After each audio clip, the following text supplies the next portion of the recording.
Kata Datuk, telaga lama itu sudah berpuluh-puluh dekad berada di situ, di pinggir belukar yang agak jauh dari kawasan kediaman kami. Kawasan berpagar yang ditandai oleh dua anak batu, seluas paruh padang bola itu menjadi tempat yang jarang-jarang dijengah oleh orang kampung. Kedudukannya yang jauh daripada tumpuan penduduk serta semak samun yang tidak terjaga di kiri kanan jalan menjadikan telaga tua itu tidak ubah bagaikan objek dari era silam yang kurang dikenang. Telaga berukuran 3 meter di permukaan atas dengan kedalaman melebihi 20 depa jangkauan tangan manusia dewasa itu merupakan satu-satunya warisan sejarah yang masih kekal di bumi Kariah kami. Hanya Datuk satu-satunya penduduk lama di kampung kami yang tahu sejarah dan selok-belok kisah bermulanya kewujudan telaga pusaka itu.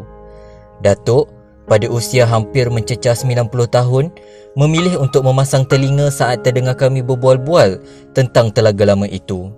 Datuk tersenyum sebelum menarik nafas perlahan ketika kami, anak-anak cucu duduk di anjung rumah sambil berkongsi kisah tentang sejarah kampung kecil kami.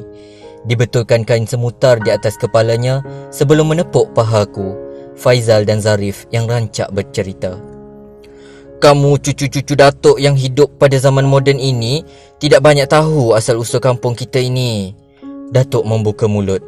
Dipandangnya ketiga-tiga raut wajah kami yang mula terdiam tanpa suara. Wajah berkedut seribu itu kami pandang dengan gelodak keinginan yang tidak sabar. Dahulu, di telaga itulah ada sejarah besar yang pernah berlaku, ucap Datuk. Pandangan kami bertaut. Datuk menarik nafas perlahan. Sejarah apa, Datuk? Aku menyoal. Keinginan untuk mengetahui kisah sebenar seperti membuak-buak dalam hati. Aku melihat kedua-dua sepupuku di sebelah yang kelihatan gelisah. Datuk menghembuskan nafas perlahan. Dengan jari terketar, dia membetulkan kain sarungnya sebelum mula membuka mulut. Sejarah tentang penyakit besar yang pernah berlaku, wabak yang menyebabkan banyak kematian penduduk. Wabak? Aku, Faizal dan Zarif bersuara serentak. Mata kami terpaku pada wajah Datuk yang jelas nampak tenang. Ya, wabak yang menyebabkan banyak yang mati, tambah Datuk dengan suara perlahan sambil kelibatnya seperti cuba mengimbau dunia silam yang telah menjadi sejarah. Hari itu, Datuk tidak dapat meneruskan ceritanya kerana waktu sudah lewat petang. Datuk perlu bersiap-siap membersihkan tubuh dan menyucikan anggota dengan wuduk sebelum bertongkat melangkah ke surau berdekatan rumah. Ikram, Zarif dan Faizal, esok kalau umur panjang, Datuk sambung kisah tentang telaga itu. Datuk tahu orang terpelajar macam kamu ingin sangat mendengar kisah lama ini, beritahu Datuk sambil tersengih sebelum berdiri lalu melangkah dengan perlahan menuju ke bilik air. Kami turut mempersiapkan diri untuk turut bersama-sama Datuk ke surau. Sebaik-baik azan maghrib berakhir, kami sudah pun menjengah tangga surau untuk menyempurnakan amalan fardu dan amalan sunat yang rutin. Esok seperti yang dijanjikan, aku, Faizal dan Zarif tercongok di serambi kayu rumah pusaka Datuk. 10 minit duduk di hamparan tikar mengkuang sambil melunjurkan kaki. Barulah Datuk muncul di hadapan pintu. Wajah lelaki yang masih bertenaga itu bersimpuh tenang. Tongkat kayu di sebelahnya diletakkan di atas lantai. Datuk mula membuka mulut. Dahulu, telaga besar itu sangat berjasa kepada orang kampung. Telaga itu pemberian Tuhan yang begitu berharga. Datuk mula bercerita. Suara Datuk perlahan tetapi jelas menyinggahi cuping pendengaran kami. Suatu ketika, semasa Datuk masih kecil, kampung kita dilanda kemarau teruk. Tiada setitis hujan pun turun selama berbulan-bulan lamanya. Danau, paya dan anak sungai kering gersang. Seorang kiai dari tanah seberang yang kebetulan bertandang mengajak ilmu mencadangkan supaya digali sebuah telaga. Sebelum telaga digali, kiai memulakan upacara dengan bacaan doa, solat hajat dan zikir memohon rahmat dari Tuhan. Sebuah kawasan dipilih untuk menggali telaga. Mata kami terus tertumpu pada Datuk yang rancak berkisah. 3 hari bertungkus lumus menggali. Akhirnya wujudlah sebuah telaga yang sangat jernih dan sejuk airnya. Gembiranya orang kampung dapat merasai nikmat air dari bumi Tuhan.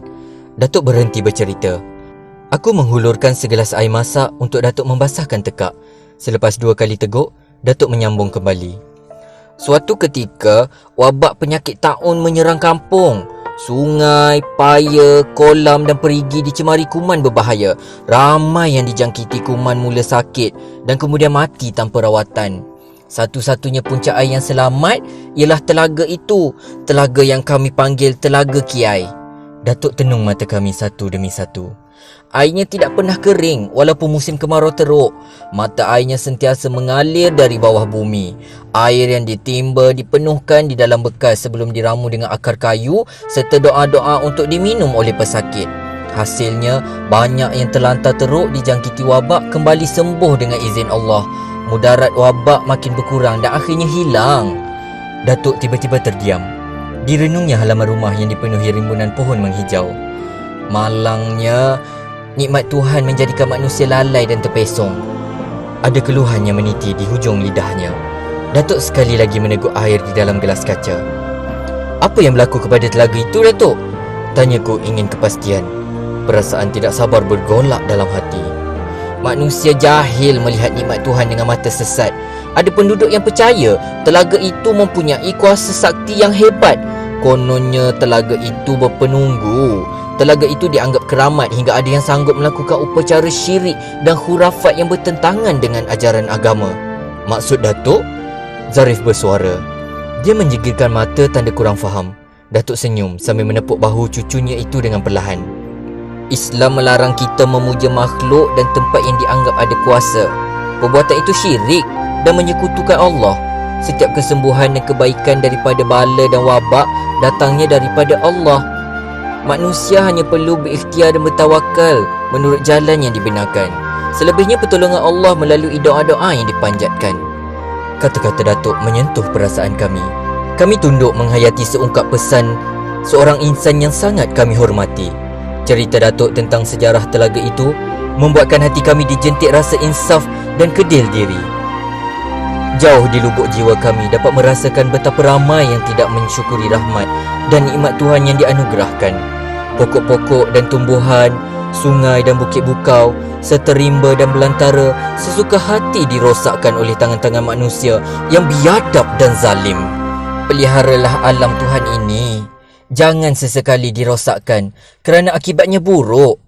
Ingat, bala bencana muncul kerana perbuatan tangan-tangan manusia yang tidak berhati perut. Petang redup itu, selepas beberapa hari sibuk dengan urusan peribadi, kami sekali lagi menjengah Datuk di beranda rumah kayu itu. Ada permintaan Datuk yang membuatkan aku, Zarif dan Faizal saling berpandangan sesama sendiri. "Kamu bawa Datuk ke kawasan telaga itu. Datuk teringin nak tengok keadaan Telaga Kiai itu sekarang." Kami tersentak dengan hajat Datuk yang tidak diduga. "Jalan ke kawasan telaga itu terbiar dengan semak samun. Ada batang-batang pokok yang menghalang. Datuk uzur, susah nak ke sana," beritahu Faizal, mengharap Datuk membatalkan hasrat itu. "Tak apalah, kamu bantu. Ini hajat Datuk."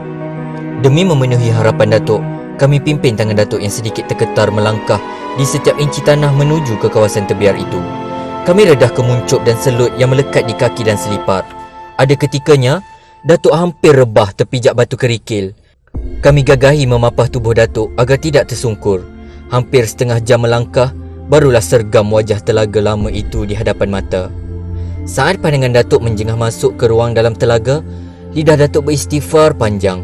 Hati Datuk seakan-akan luluh menatap segala objek dan sisa-sisa pepejal yang memenuhi permukaan telaga. Airnya keruh dan berminyak sehingga bau kohongnya menjengah masuk ke rongga tekak kami. Dahulu mata airnya tidak berhenti-henti mengalir jernih dan bersih. Di sinilah penduduk mensyukuri rahmat bumi yang tidak pernah kering. Hari ini manusia terlalu bongkak dan angkuh dengan alam semesta. Datuk bimbang ada wabak yang lebih besar muncul jika bumi suci ini terus-terusan dirosakkan dengan kebiadaban dan kemungkaran. Kami pandang mata Datuk yang sebu, terpancar kesayuan yang amat sangat. Kami pimpin Datuk melangkah pulang ke rumah. Beberapa hari sesudah itu, Datuk mula tidak lalu makan. Selera Datuk hilang. Tidak pasti apakah dia kesedihan selepas menyaksikan nasib yang menimpa telaga lama itu atau penyakit lelah yang sudah lama dijangkitinya.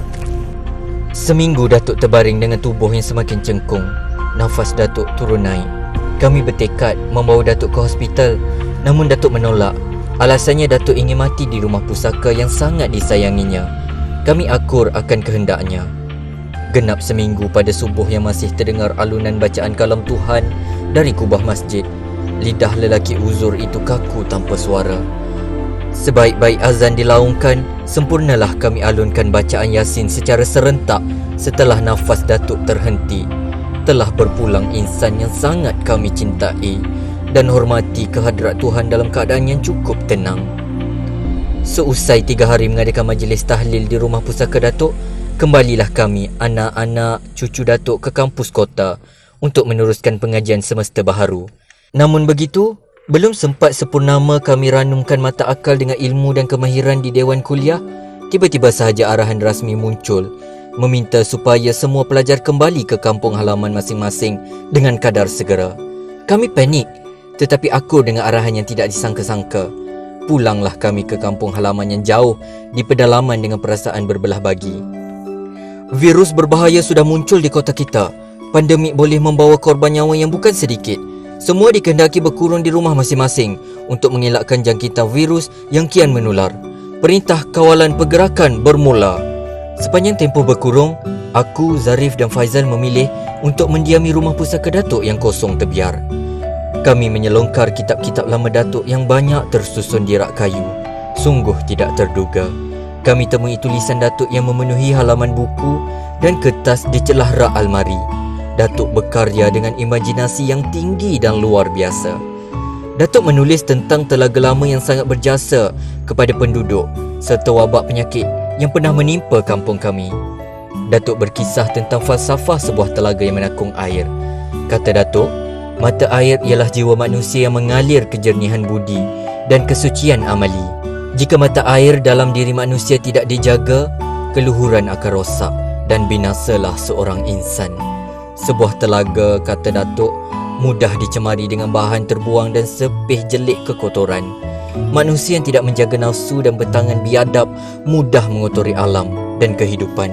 Apakah virus berbahaya yang sedang menular ke seluruh tanah air dan dunia ini berpunca daripada kebobrokan dan keserakahan manusia petualang di luar sana?